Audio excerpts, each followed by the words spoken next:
E aí galera, tudo bem? Eu sou a professora Thaís Nunes e hoje a gente vai falar sobre um dos assuntos que vai ser um dos maiores divisores de água da história recente. Vamos colocar recente entre aspas, porque se a gente for pensar tudo que a história trabalha é relativamente recente, mas se a gente for pensar o período de uma vida humana, isso faz muito tempo.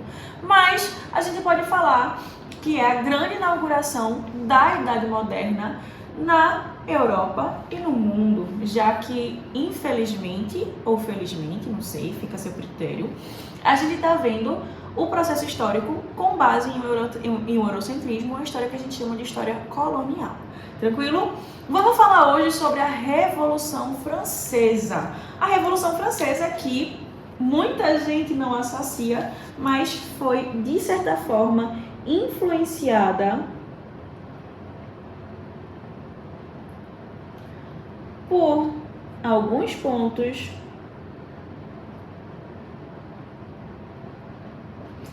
da Revolução Americana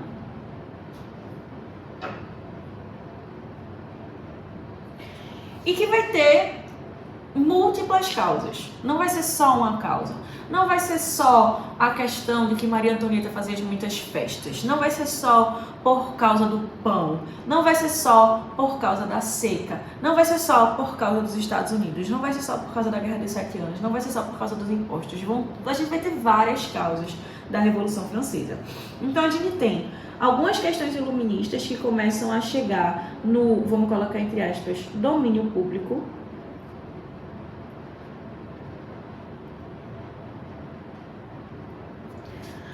A gente vai ter as diversas crises econômicas causadas pela Guerra dos 7 Anos,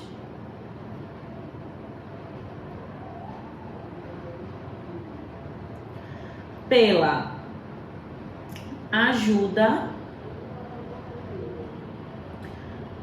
aos Estados Unidos, pelos excessos de Maria Antonieta,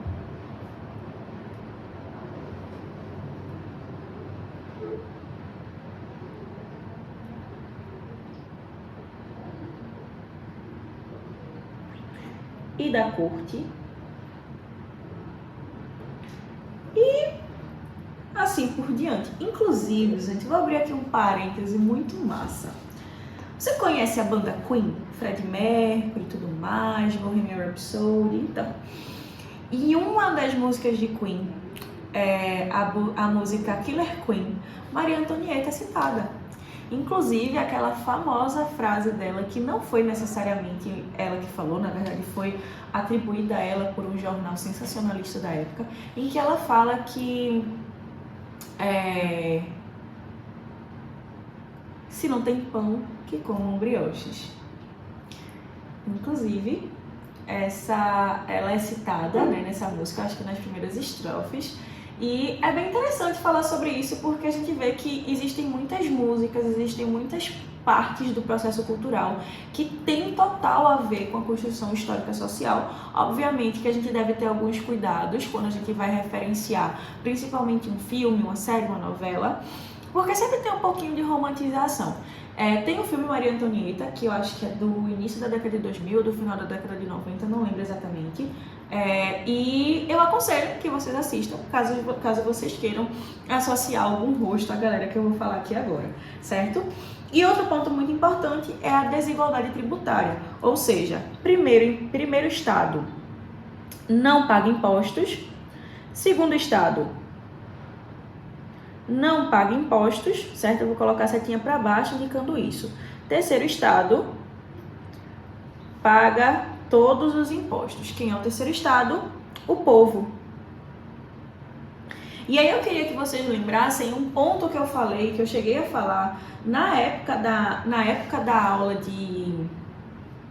como é o nome? De Idade Média, sobre a questão da construção social da Europa durante a Idade Média e durante a Idade Moderna. Vamos aos detalhes. Se você perceber direitinho, na Antiguidade,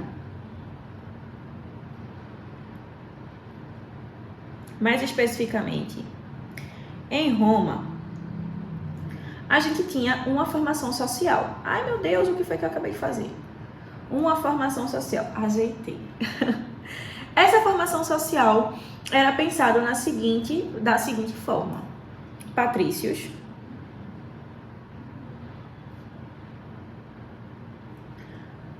clientes,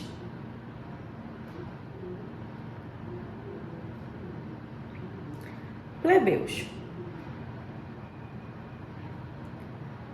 escravizados.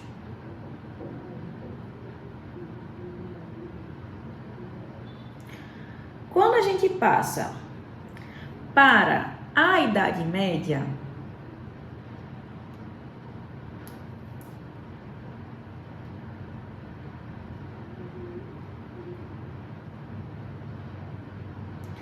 a gente tem meio que uma manutenção de certas estruturas sociais.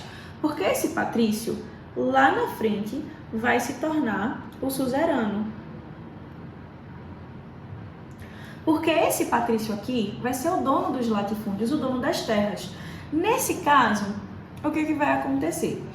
Esse suzerano vai ser o dono da terra, que vai passar por um processo de êxodo urbano, e as pessoas, com medo das invasões bárbaras, vão passar a buscar proteção no território dele. Então ele vai ser uma pessoa extremamente importante. Vou colocar até uma setinha para cima aqui. Esse cliente vai se tornar o vassalo.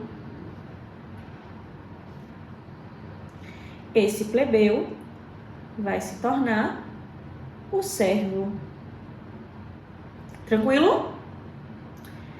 E na Idade Média, o que é que vai acontecer? Na Idade Média não, na Idade Moderna. Vou até mudar a corzinha aqui, vou colocar esse aqui, só. Idade Moderna. Esse suzerano, que é o dono original da terra, vai se tornar o rei absolutista.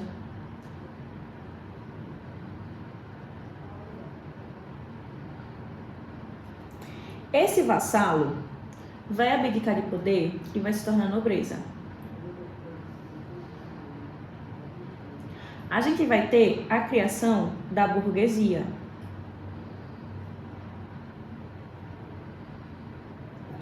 E o servo, junto com a burguesia, vai se tornar parte do povo.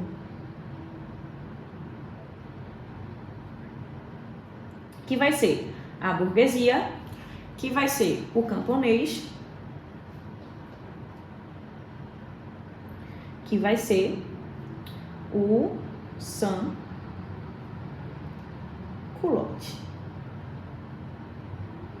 Sans-culotte. Tranquilo? E aí vamos lá. O que é que vai acontecer nesse processo todo? Sans-culotte dentro da realidade francesa, beleza, galera? Francesa, França. O que é que vai acontecer?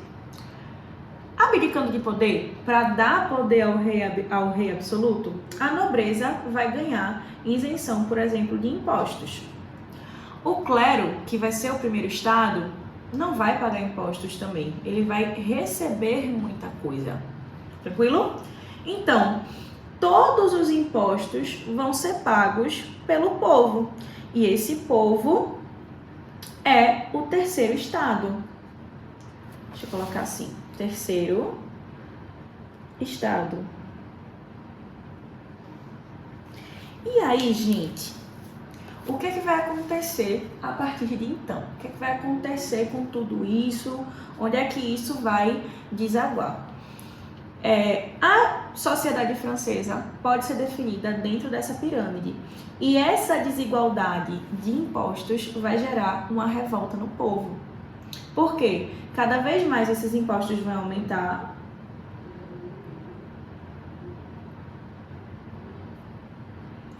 E cada vez mais esse estilo de vida também vai aumentar. Tranquilo, gente? E aí o que é que vai acontecer? Dentro desse contexto de crise econômica, de envolvimento em guerras, aquelas guerras que eu falei para vocês, de altos impostos ao terceiro estado, vai surgir a Assembleia dos Estados Gerais, que basicamente vai ser uma reunião que vai acontecer entre a sociedade francesa até, de fato, a gente ter uma resolução sobre essa reforma tributária. Vão existir dois principais economistas na França, Turgot e Necker, que vão ser a favor da reforma tributária. A nobreza vai ser a favor? Não. O clero vai ser a favor? Não. O povo vai ser a favor? Com certeza. Vai desafogar consideravelmente a situação que eles estavam vivendo. Isso tudo vai fazer com que essa Assembleia dos Estados Gerais, através dela, gere uma grande confusão. E qual é a confusão? O voto vai ser por estado ou vai ser por cabeça? Se for por estado, o povo vai continuar arcando com os problemas e com as questões da França sozinho. Se for por cabeça, todo mundo vai dividir esses impostos. E aí, galera, o que é que vai acontecer? Luís XVI vai marcar para 2 horas antes uma reunião com os 2 primeiros estados, vai resolver a situação e quando o povo chegar, a situação já vai estar toda resolvida. E aí, o que é que vai acontecer? A gente vai começar a ter alguns primeiros movimentos. Esses movimentos vão ser relacionados, primeiro ponto, à organização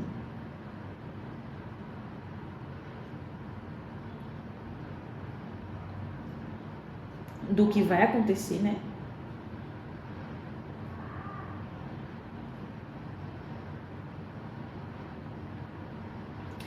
E 2, a definição de lideranças. Tranquilo? E aí, galera, o que vai acontecer? Após isso foi em 1789, a gente vai ter a Assembleia Nacional. Essa Assembleia Nacional tem como objetivo construir a Constituição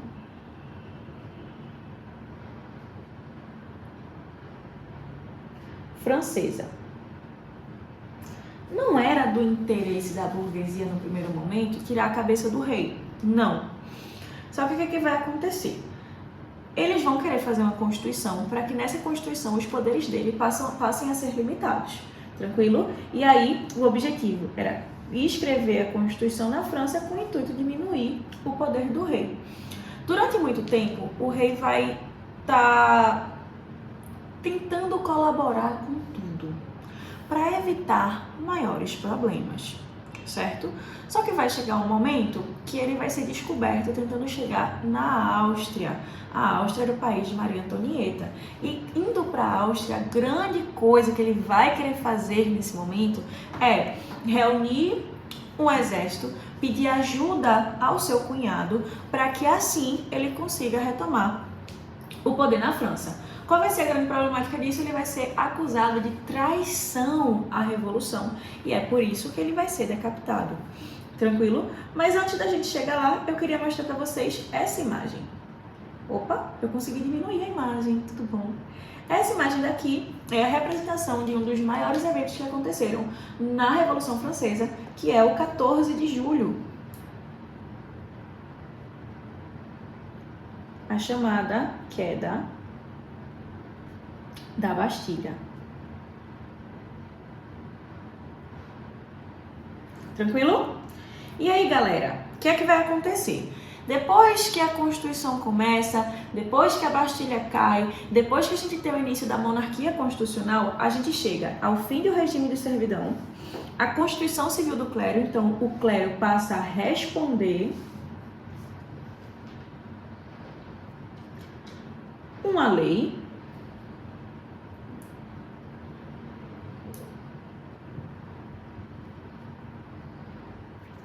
certo? Vai ter, no caso, o processo de legislação para esse clero, e a gente vai ter a Declaração dos Direitos do Homem e do Cidadão. Quando você vê homem e cidadão, você pensa ao pé da letra homem e cidadão. A mulher não era considerada cidadã, certo? Então a gente vai ter, obviamente, um sufrágio meio que masculino, certo? A gente vai ter uma ampliação de direitos aos homens, mas no final das contas as mulheres não vão ter esses mesmos direitos, e a gente tem de fato o início da monarquia constitucional. Tranquilo? Essa moça daqui, ela vai justamente escrever a Declaração dos Direitos da Mulher e da Cidadã, justamente trazendo um questionamento ao que foi lançado na Constituição dos Direitos do Homem e do Cidadão.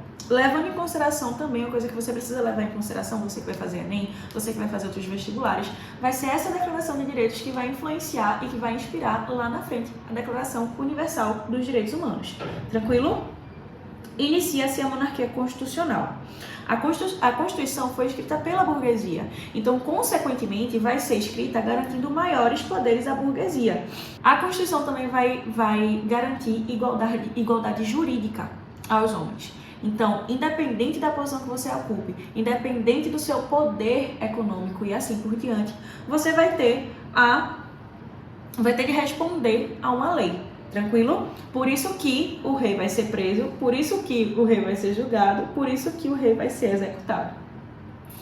A gente também vai ter a divisão dos poderes, aqueles poderes do Barão de Montesquieu que a gente já conversou um pouquinho na aula de iluminismo, tranquilo? E essa divisão dos poderes vai estar relacionado, primeiro ponto, aos poderes que vocês conhecem, né? Executivo, legislativo e judiciário. Também teremos um Estado laico. Não temos religião oficial, agora o Estado é laico. E a adoção de um liberalismo na economia. Traçando uma breve linha do tempo, aqui começa a Revolução, aqui a gente tem a monarquia constitucional, aqui a gente tem a execução do rei. Após a execução do rei, vai começar um período que a gente chama de República e Convenção Nacional, e também pode ser chamado de terror jacobino. Qual é a questão? Robespierre vai se descontrolar e vai cortar a cabeça de todo mundo. Mas vai dar certo. Vamos lá. Na Convenção Nacional, o que é que vai acontecer? Com o processo de execução do rei, a gente vai começar a ter muitos cuidados com as pessoas que vão estar à frente, estar em contato com certas questões da Revolução. Os três principais líderes dos jacobinos, a gente vai ter alguns grupos, certo? Os jacobinos,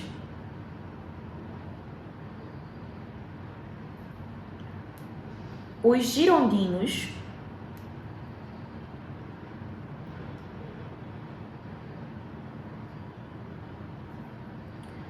e o que a gente chama de planície.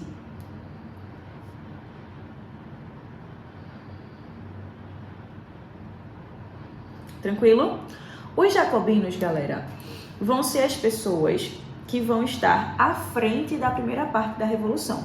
Então, eles que vão instituir o processo constitucional, eles que vão instituir o processo de julgamento do rei, eles que vão constituir e instituir a Convenção Nacional.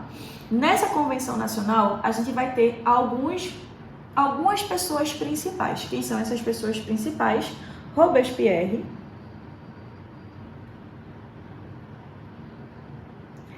Danton, Marat.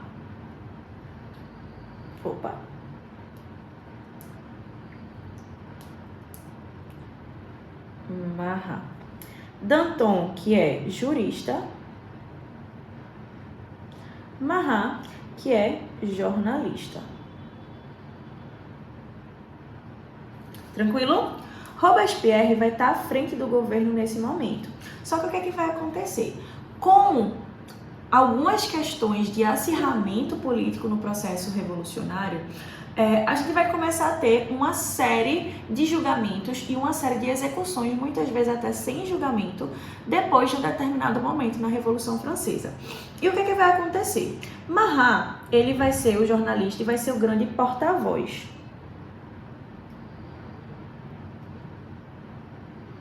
da Revolução. E aí, alguns girondinos, que eram pessoas, vamos dizer assim, mais moderados, vão ficar pensando quem é mais fácil de atingir desse grupo daqui.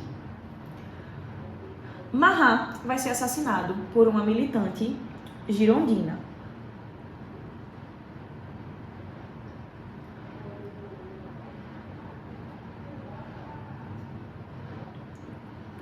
E com esse assassinato, a gente vai ter justamente Robespierre a todo custo tentando encontrar quem foi que mandou, quem foi que matou Marat. Nisso ele vai começar uma série de acusações, uma série de decapitações, ou seja, uma série de execuções de forma extremamente exagerada, fazendo com que os girondinos começassem a ganhar um pouco mais de força nesse processo, nesse período. Danton, inclusive, ao questionar Robespierre, vai ser condenado à guilhotina e vai ser executado. E o próprio Robespierre, que vai sofrer meio que um golpe ali naquele processo, também vai ser executado através da guilhotina. É uma grande bagunça nesse primeiro momento. E aí o que vai acontecer? A gente vai ter o início do diretório. O diretório vai ser governado, no caso, pelos girondinos.